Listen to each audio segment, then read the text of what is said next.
Wellbeing programme has been to remind employees of the importance of a healthy work-life balance and to know that no matter what is going on around them, they are supported by the business in prioritising their health and wellbeing. We set ourselves the following objectives to drive our UK Wellbeing programme in 2019. Firstly, we wanted to refresh our internal comms around wellbeing and benefits to help boost engagement. We wanted to host our second Wellness Week and get 65% attendance from the London team. And we wanted to get our Glassdoor score from 3.8 back to 4.0, as this is always a good indicator that employees are happy and engaged, and it was something that we could easily measure. Employee health and wellbeing has always been the utmost importance to the company from the start. Our office is a place to feel a home from home where everyone can feel comfortable. And it's not only seen in our homely decor in the office, but also by the fact that 10% of our employees feel comfortable enough to wear slippers in the office. We have always offered an extensive range of services for our employees to choose from, including nutrition, nails, training, sports teams, massages, and team builds. Although our employees really enjoyed our wellbeing benefits that we were providing, we quickly realised that it was not being used to their full potential. So 2.5 years ago, we decided to rethink our wellbeing offering and turn it into a programme where our staff realise its importance and personal benefits. We started by hosting our first ever Wellness Week in 2018. This week was to teach staff the importance of work-life balance and show them the amazing benefits that we have to offer. The days of the weeks were divided into the 5 pillars of wellness, and this became the basis of our entire wellbeing programme, with emphasis on convenience and choice. We aim to offer a tailored service that empowers our employees to choose the healthiest and most appropriate options for them without dictating what healthy looks like. We use innovation and creativity to offer a wide range of wellbeing benefits designed to make life easier, which in turn has a positive effect on work-life balance and enables our staff to bring their best selves to work. We are now going to talk you through our wellbeing benefits that we offer based off these pillars. Starting with physical. We support our employees to meet their physical and wellbeing needs by offering a range of sports clubs, sponsored sports events, and discounted gym memberships through GymFlex. But we also realise that physical wellbeing doesn't just come from exercise alone. So we offer in-house yoga, daily massages, haircuts, manicures, and regular ergonomic assessments. We found that financial wellbeing can sometimes get a little bit overlooked with regards to the overall offering, but at Bumble, we feel it's paramount to ensure that our colleagues feel educated and empowered to make good financial choices. We know that everyone's financial circumstances are different, so we try and offer something for everyone. Whether it's options for the future, with our pension scheme, we double match the minimum staff contribution, making the company contribution 8%. We also give the option to use the salary for good. So with our staff having the option to the Give As You Earn scheme, Bumble match the staff donation of up to £20 per employee per month. We also strive to improve the day-to-day learning for our staff. With our personal development plan, every employee gets a budget of £2,000 each year to spend on training and development. We encourage everyone to maximise this allowance to advance their skill set and taking time out of their work to focus on it if it's required. We also provide a contingency for unforeseen circumstances. For example, when the COVID-19 pandemic hit, some households faced a lot of difficulty. So in reaction to that, Bumble set up a hardship fund. This was created to support any employee that may have been struggling financially at home. As a social connection app, community is really important to us at Bumble. Along with bookshelves full of different genres in the office, which are free for people to read, we also host a monthly book club on site. And this is to encourage people to take time out and interact with colleagues they might not usually socialise with. During the festive season, staff also have the opportunity to participate in charity donations and canned food drives. Last year, we donated a collection of over 100 Easter eggs, 50 clothes items, board games, books to a combination of children's hospitals and homeless shelters. We feel a big part of maintaining a great sense of community is remaining responsive and dynamic. For example, in solidarity with the Black Lives Matter movement, our CEO issued everyone with a day of reflection. And this was to ensure that we all felt supported and heard. It provided everyone with the opportunity, time and resources to educate themselves on the topic and to help drive forward for change. Over recent years, mental health has come to the forefront of wellbeing, and here at Bumble, we couldn't agree more with how crucial we feel that it is. We've got 10 employees on site at our London office who are qualified mental first aiders. These team members are advertised on posters around the office and publicised in our internal employee handbook, so that if any member of staff should need anything at any time, they can reach out to them directly and discreetly. In circumstances where employees might need a bit more of an advanced level of support, We also have our Employee Assistance Programme hotline and access to unlimited Bupa therapists. Reiterating how important we feel wellbeing is, we also have a room in the office dedicated to exactly that. This room can be used by staff to meditate, to pray, whether they need to breastfeed or simply just take time out of the day to breathe. Following on from the success of our Wellbeing Week in 2019, we also rolled out 2 new initiatives in the 2020 offering: our weekly in-house meditation sessions and also the Art of Mindfulness sessions, where we provided staff with paint and materials to take time out of their day to relax or to maybe just get a bit creative. This hands-on activity really reiterated the importance of taking time away from the desk and for staff having that time to really invest in themselves. So our culture here at Bumble is a really social one. As Beth mentioned earlier, we aim to create a real home from home office environment. This is achieved partly through our busy event schedule, whereby we welcome friends and family to join us celebrating occasions such as Puppy Day, summer and Christmas parties, Family Day, and also the biannual office parties. We also have regular cultural engagement days in the office, celebrating occasions such as Blue Monday, try and make it a little bit brighter for everybody, Valentine's Day, International Women's Day, Holy Festival, and Christmas Family Day. These take place throughout the year and really showcase our sense of community and family culture. We always try and keep it in the Bumble family as much as we can, even to the degree where we've got an in-house band and we recruit them wherever possible. Food really is at the heart of our office though. So we serve catered breakfast, lunch, dinner, and daily treats where staff get the opportunity to eat together and bond socially, where they don't have to focus on their work. It's also a great opportunity when we had the loft built, where everybody could take time out of their day and not have to eat at their desk and really take time to socialise with other colleagues. None of this would be possible without a collaborative effort business-wide. Our executive team, including our new CEO, Whitney Wolfe-Hurd, has always led by example and emphasised the importance of health and wellbeing, which has been a great starting point for us to work from. But it's really been the joint venture between the people and culture team and the wellbeing team, which has really made our wellbeing programme what it is today. We leveraged our in-house talent as much as possible to help drive engagement. Our design team created content and comms, and our developers supported us with tech solutions, such as building a gratitude button that we added to the intranet as part of Wellness Week. We tried to democratise wellbeing by involving the wider business as much as we could. So we sent out an employee-wide survey asking everyone to vote for their preferred dental insurance provider from a choice of 2 options. And this allowed people to feel more involved in the decision-making process, but it also acted as a reminder, educating employees what was available to them. We also leveraged our employee networks too. For example, we brought in the brother of one of our employees to deliver a talk on fitness and nutrition during Wellness Week. To make sure that we have the best wellbeing programme possible for our employees, we regularly analyse our Glassdoor reviews, compared our offering to competitor companies, and listened to internal feedback. From this, we created an annual wellbeing calendar covering every aspect of the 5 pillars of wellness that were mentioned before. After planning out the year, we planned our Wellness Week to coincide with World Mental Health Day and around the time that some of our benefits were up for renewal. Even though we had an amazing offering, it was clear that staff felt like they should be more focused on their work than themselves, and this is something that we needed to change. We knew we couldn't change cultural attitudes overnight, but we hoped by re-educating and re-energising our employees, we could gradually start to shift behaviours. And we have definitely seen this to be the case, with 71% of our employees attending at least one Wellness Week event in 2019, and we had 87% positive feedback from the overall event. But it's not the what, it's the how. To make sure all our efforts were not missed, we started by refreshing our People Handbook on the internet and sending out weekly reminders and putting up posters around the office about upcoming events. We sent out comms to all managers, advising them the importance of promoting health and wellbeing within their teams and asking them to encourage their teams to participate. Doing this helped staff feel more comfortable in taking time away from their desk to focus on themselves, not only in the office, but also during the recent pandemic. So I'm sure we can all agree that COVID-19 has proven a really surreal and distressing time for all. With everyone being forced to work from home, we wanted to ensure that our colleagues felt supported, connected and heard. We wanted to uphold our high standards and ensure that colleagues could still enjoy all the wellbeing benefits, albeit remotely. Given the change in circumstances, we had to get a little bit creative, but within days of everyone working from home, we'd initiated a COVID-19 mental and physical wellbeing guide. This was designed to help staff adjust to working from home and to navigate through their new environment, with specific guides for parents working with children. As part of this, we also offered ergonomic assessments for everybody. We realised early on the importance of mental health during this time, and so we maintained our weekly yoga and meditation sessions for people to participate in. We also pulled together and distributed a working from home exercise timetable, showcasing a wide range of exercise classes that could be done for free and from home.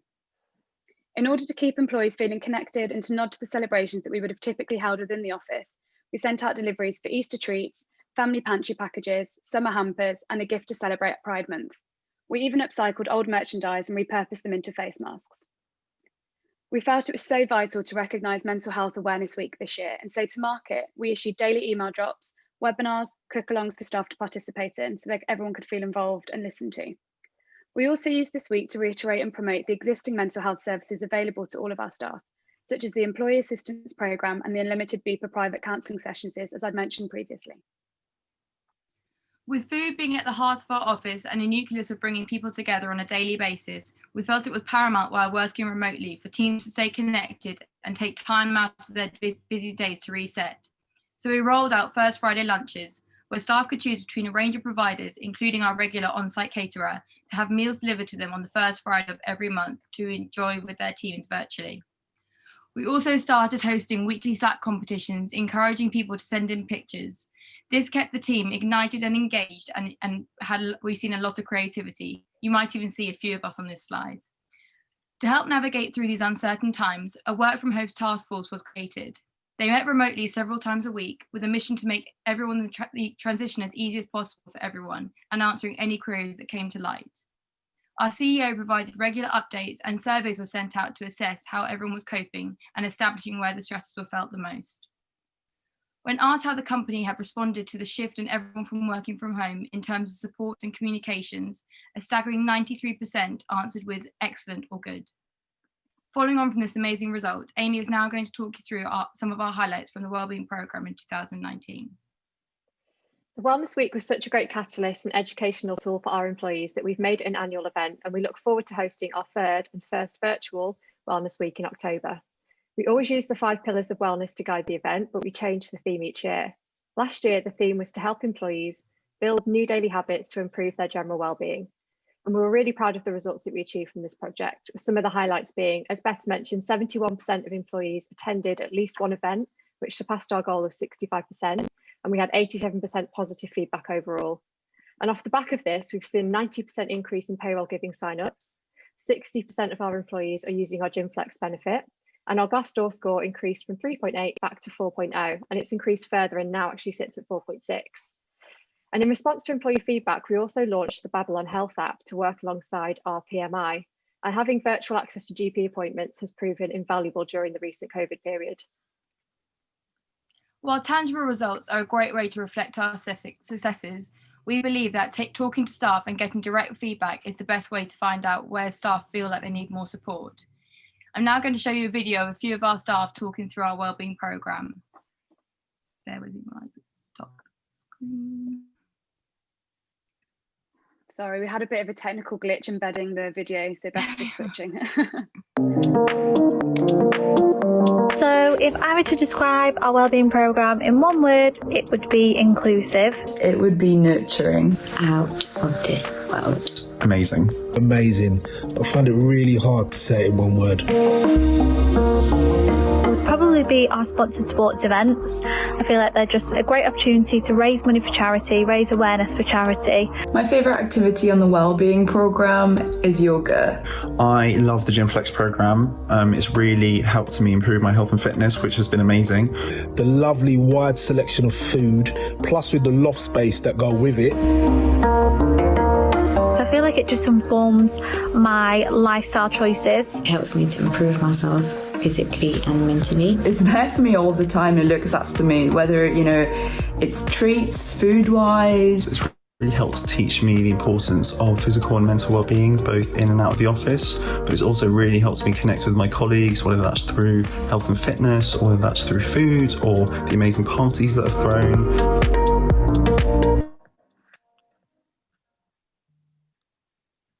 Just got 2 slides left. I was going to say you've got about a minute left. Yeah, thank That's you. fine. Nearly done. This video shows that we've seen improved attitudes towards well-being and a greater interest in our benefits and increased employee engagement, which is reflected in the amount of people using our benefits. To echo the key successes just mentioned, our Well program has been recognised as a pioneer in the field of companies, so much so that I've been asked to speak at a number of wellbeing events. We are extremely proud of our offering at Bumble, the team behind it, and the recent struggles that we've overcome. It just goes to show that we're a company that truly cares about our employees, and we look forward to continuing to improve our offering in the future. Thank you for listening, and are there any questions? Thank you so much. Now, I've got a massive apology. I was so engrossed in your presentation, I forgot to give you a 5-minute warning. So I'm really, really sorry. But you nailed it in terms of time anyway. So you didn't need to interrupt you. I've thoroughly enjoyed that. As I said, I got very, very engrossed in it. Before I start asking questions, though, I'll open it up to the panel to see if anyone had any questions for you. Just a quick one from me. Sorry, firstly, that was great. Thank you for sharing all of that. I want to come and work for you now. Is the programme just for the UK, or have you opened that up to other offices? So as Amy mentioned, we've gone under quite a lot of rebranding in the last few years. So at the moment, what we've presented is specific to London, but as part of the new leadership, we're actually homogenising the offices globally. So that's something we're actually working on as we speak. So trying to align that because we're kind of the biggest office in London, but we have offices in Moscow and in Austin as well. So that's a project that Beth and I are currently working on, trying to align that and make it one kind of global brand and not as local. Yeah, I mean, it seems like an amazing opportunity, so that makes total sense. Thanks. Yeah, it's exciting. I think it's been, like I said, a few years of kind of a bit of turbulence on the brand, and that's why we wanted to keep the Wellbeing kind of, that's the consistency that everybody was used to. And then it's just a case of rolling that out globally and seeing how we can make it more locally specific. Great. Kev, did you have a question? Actually, that was a question I had about, expanding that. I thought it was a really good point. I have another question though. I think it was a really impressive kind of set of things that you're doing there in terms of your strategy and all of the work that you've done, which is clearly making a difference. What, from your perspective, what would be the one standout thing that has made this the biggest success? I mean, I'm happy to start, and guys, you chip in if you want to build on it. I think for me, it's the uptake of participation. So, we work with a lot of developers, a lot of engineers. They're quite intrinsic personality-wise. They're very focused on work. They're very much like they work hard. We also, to begin with, had quite a Russian-heavy culture where it was very much work-driven, didn't really take any breaks, and we really tried to develop that culture of the home from home and making people want to be there and not feel like they have to rush off. And also part of that is really carving time out of their day to eat with their colleagues, to take a proper lunch break, to engage in all the activities that we have on offer, which people weren't really doing. So we had these incredible wellbeing offerings and people knew about them but didn't feel they could necessarily participate. So we really wanted to change that culture and really encourage people to do that. And as Beth mentioned and Amy mentioned on the results, we were aiming for kind of the 65% mark, and then we kind of smashed it over 70%. And so we were just really happy with that. And it's a shame this year we had, again, really grand plans of everything we were going to do for Wellbeing Week and how we were going to build on it. And then COVID hit. So we've had to kind of diversify a little bit. So we're working on a kind of virtual plan for like next month. But the thing that we're really excited about is people's enthusiasm for it, which was never there before. They kind of dismissed it a little bit. Whereas actually now people, A, know about what we offer, but B, they're actually really excited about it and almost anticipating what we're going to do next. So I think it's just that change in engagement, really. And just to add to Steph mentioned that we have quite a heavy Russian culture in the UK office, as well as obviously the Moscow one. And they didn't even know, like I started working just over 2 years ago now, and they didn't even know what mental health wellbeing was, and they didn't really consider it as a thing. So taking them on a real learning curve and teaching them the importance of mental well-being and how important it is to affect your other aspects in your daily life. And that's been a real journey that we've kind of all gone on together, is teaching them what to do and then seeing them being more engaged in everything that we've done. And like the numbers of figures have shown of people attending and being more involved. But that was a real journey, is like actually teaching people something that they'd never really considered before about, which is such difference to like the UK kind of like mindset about it, which was a really interesting journey to go on. And I guess it's just us encouraging them and managers and trickling that down top down to encourage people to participate. So it's not just this is what we do, it's enjoy it, make the most of it, utilize it. Don't just see it as things that are on a piece of paper that you don't know what's happening. Like, make sure that you take the time out to actually really engage in it. And that's the biggest change I think that we felt in terms of an achievement. Brilliant, thank you. I had a question actually, if I may. Really great presentation. You can just see the amount of work and effort and energy that's gone into it. So, really well done. What have been perhaps some of your, we all benefit from hindsight, after the event, what have been some of your kind of learnings? Because you've obviously been sort of building this momentum for the last couple of years. Yeah. I would say, so again, I'll start, guys. Reflect on that perhaps you'd do a bit differently. Yeah, I think for me, it's the communication and it's the internal marketing of it. So it's really making sure that people know what's happening and again, are encouraged to participate. Like I said, I think prior to the wellbeing events that we did, and considering where we come from the first one, it's all about those daily email drops, marketing it, posters around the office, encouraging managers to get their staff to come to sessions, to enjoy it. Whereas I think prior, that's something we've really learned to do, and that's something that's going to get that engagement. Whereas before that, we'd be like, maybe send it out in the newsletter and just say, yeah, this is happening, and just expect people to turn up. Whereas I think we realised that to really hone in on the engagement, we really need to promote it and to get people aware of it. I don't know if there's anything else, guys, you want to add in hindsight. For me, it would be listening to the employees and then reflecting what they want to do. So when we first started off, we would do yoga in the morning, for example. That was really popular to start because it was a new activity to do. But we only had, the numbers trickled down really quickly. We only had about one person attend, or a couple of people attend every week.